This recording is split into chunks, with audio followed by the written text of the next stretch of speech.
Hi, it's Evelyn Antonysen again, back from Tasmania, doing a little bit of watercolour with you. Today I'm just doing a little one. I'm going to do a card because I'm sort of running out of time and I wanted to get something done.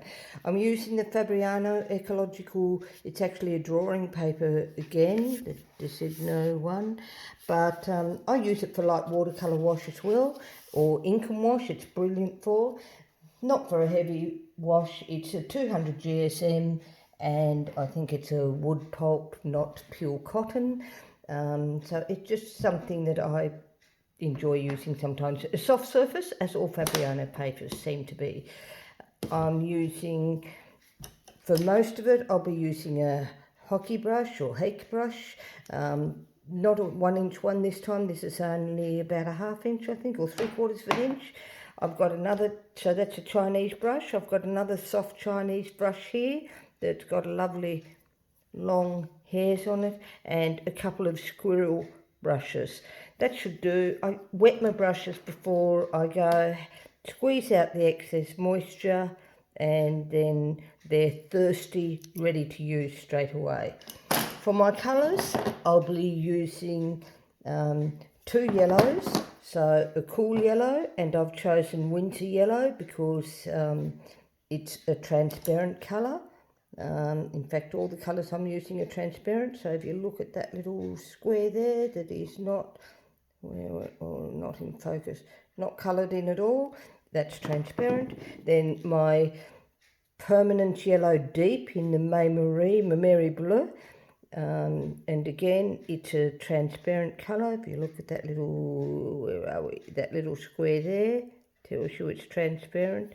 I'll use, most of my red will be a warm red. It's interesting because when you look at the photo, often people tend to think that they'll use a cool red, but I like to use a warm red. When I first started painting, I was a bit scared of using warm red. It just seemed too intense.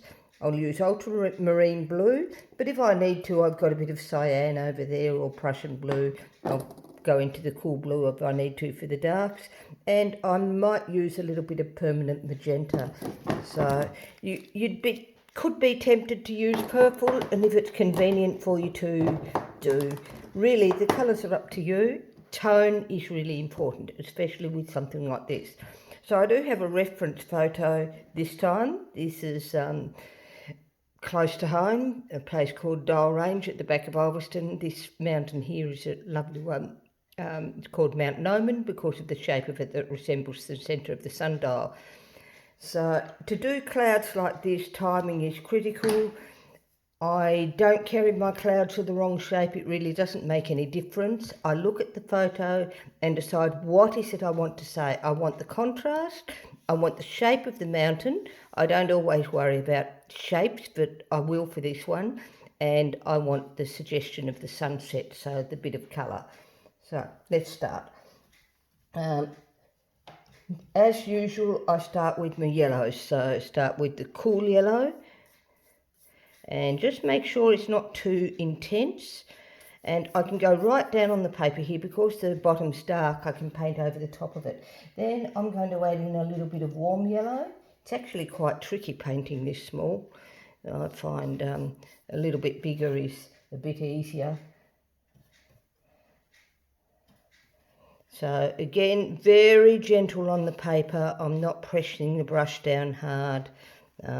Whoops, I don't want more of the warm yellow up there, so I'll wash my brush out and just take it with some water right up to the top.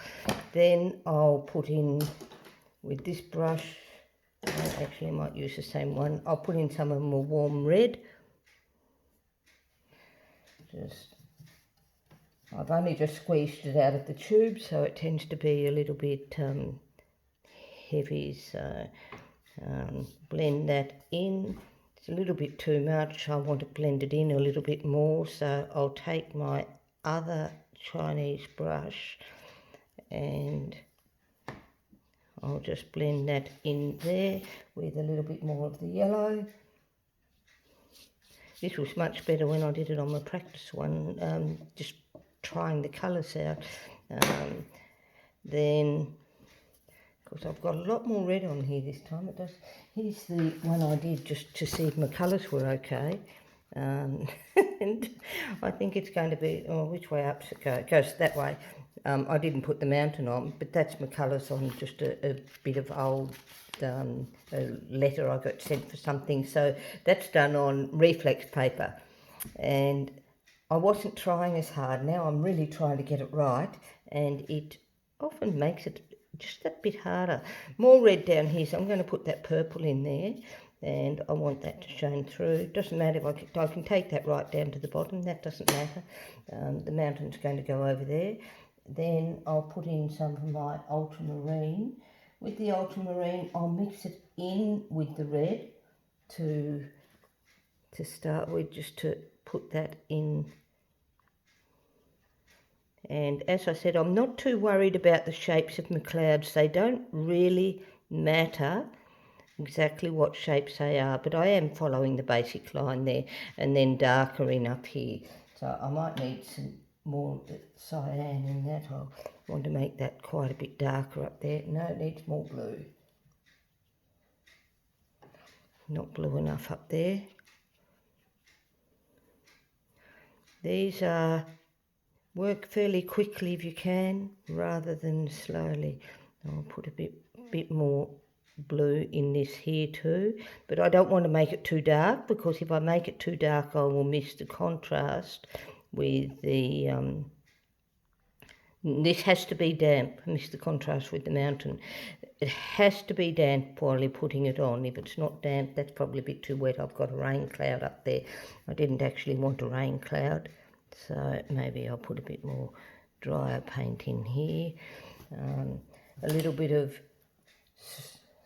just a touch of cerulean or something up there, just to, which I didn't say I was going to use, but hey, if you've got your colours in your palette, you can pick up a bit of whatever you like. Now, on top of those clouds, I'm going to go back in to my permanent red light, and make sure your brush is not too wet. And I'm going to just touch some more red in on some of these. You could also put a bit of yellow in if you want, but that's the light on top of them. But it has, whoops, I put too much in there. Oh well. If you watch my earlier ones, you know that if I put too much in, I just think, oh well, that was a bit silly. But I try to just keep going with it. I don't screw it up and chuck it out. I think, well, it becomes more of a challenge. So that's got more red up there. This probably needs a bit more red in here. The paper's drying, so I'm losing my opportunity to do it. I don't want that edge to dry, so we'll put a bit more blue, a bit more cloud colour in there, a bit more darker cloud, come back into it. And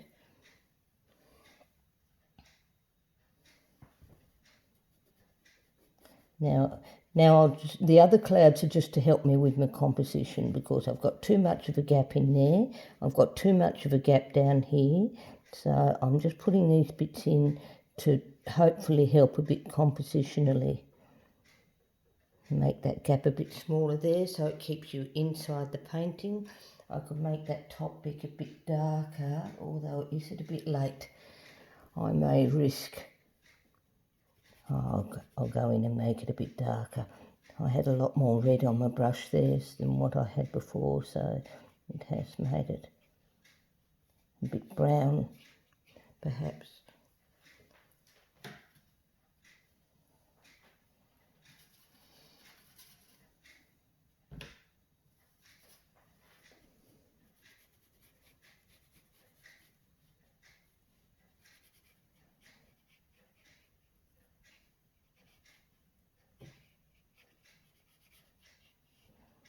I'm only tickling the paper as I come through.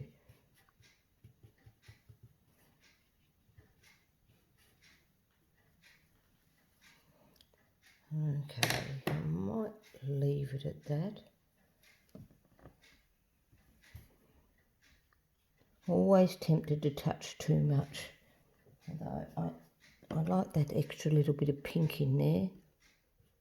Hardly any on the brush, just a touch.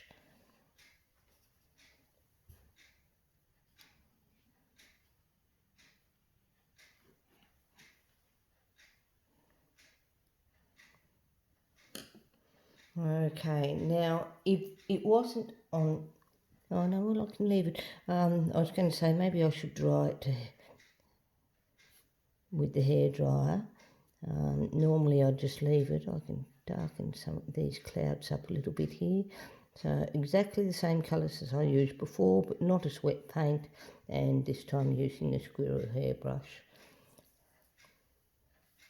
Okay, I want this outline of the mountain range actually very sharp, so I am going to dry it and then I'll do the mountain. I haven't drawn it in, I could do.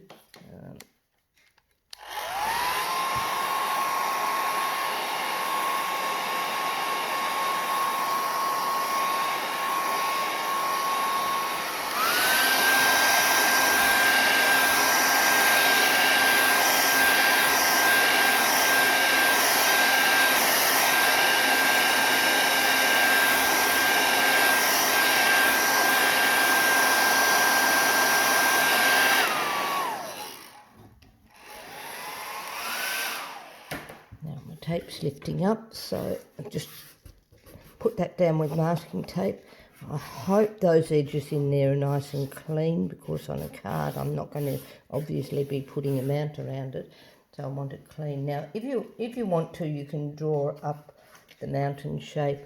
Let's see, my main thing is Mount Noman, and that's I don't want dead centre. I don't want this light patch here, so maybe I'll put Mount Noman there, and that will hide what the light patch is. And then that can go down there, up there a bit, up here. I often do Mount Noman a little bit bigger than what it really is, because to me that's the important part of that mountain range. Okay, I can't even see my marks there, but that's all right. Okay, to do the mountain range, I'm going to start by putting just very strong red on. I know, now I can't see the shape I put there, so, no, it's way up there, okay. Oh dear, it gets harder when you get older and your eyes are not quite as good. No, it's funny. Okay, so red on there, that's a little bit dirty now. I wanted nice, clean, bright red. I've probably picked up some of the other colour from the paper. Whoops, mucked up my shape a little bit. That'll do, that's close enough. If you want it exactly right, then hey, I've got the photo. Bring that colour right down. Then put some of my yellow into it. So it's going to make it really bright.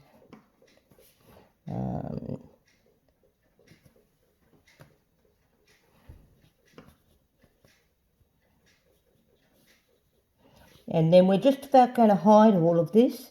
This is how I get my my silhouette shapes instead of just going into black like a lot of people do. I find this is more interesting.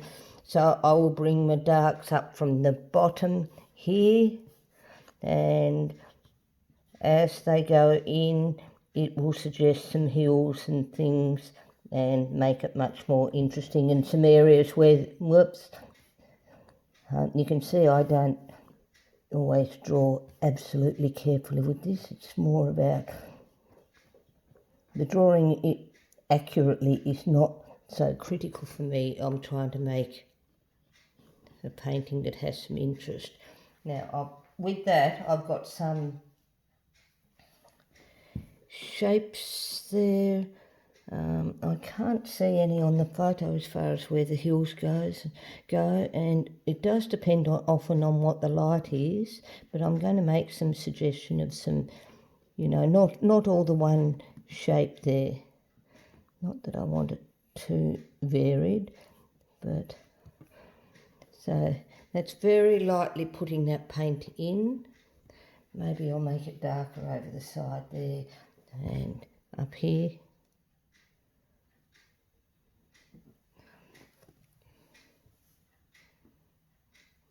I like that light bit there, but it actually doesn't work. It takes your eye out of the picture, so I'm going to get rid of it. Sometimes you have to destroy an area that you quite like to rescue the rest of it. Hopefully I've got that there. Okay, so you can see from that how you've got a little bit of light in that mountain. It's not just black. It makes it much more interesting, even on this ultra cheap paper that is just to do a quick watercolour. Okay, I'll dry that.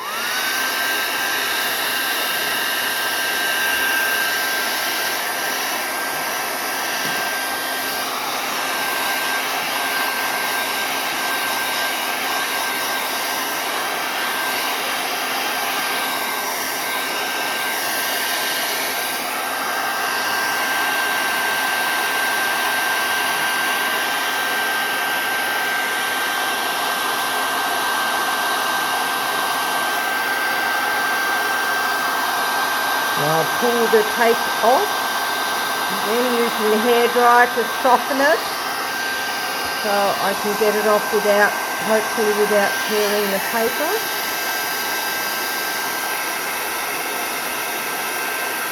Especially when you use these cheap papers. I might have a go at this tomorrow on a better paper, or next time. When I say tomorrow, knowing me, I won't get around to doing it tomorrow. There are other things to do.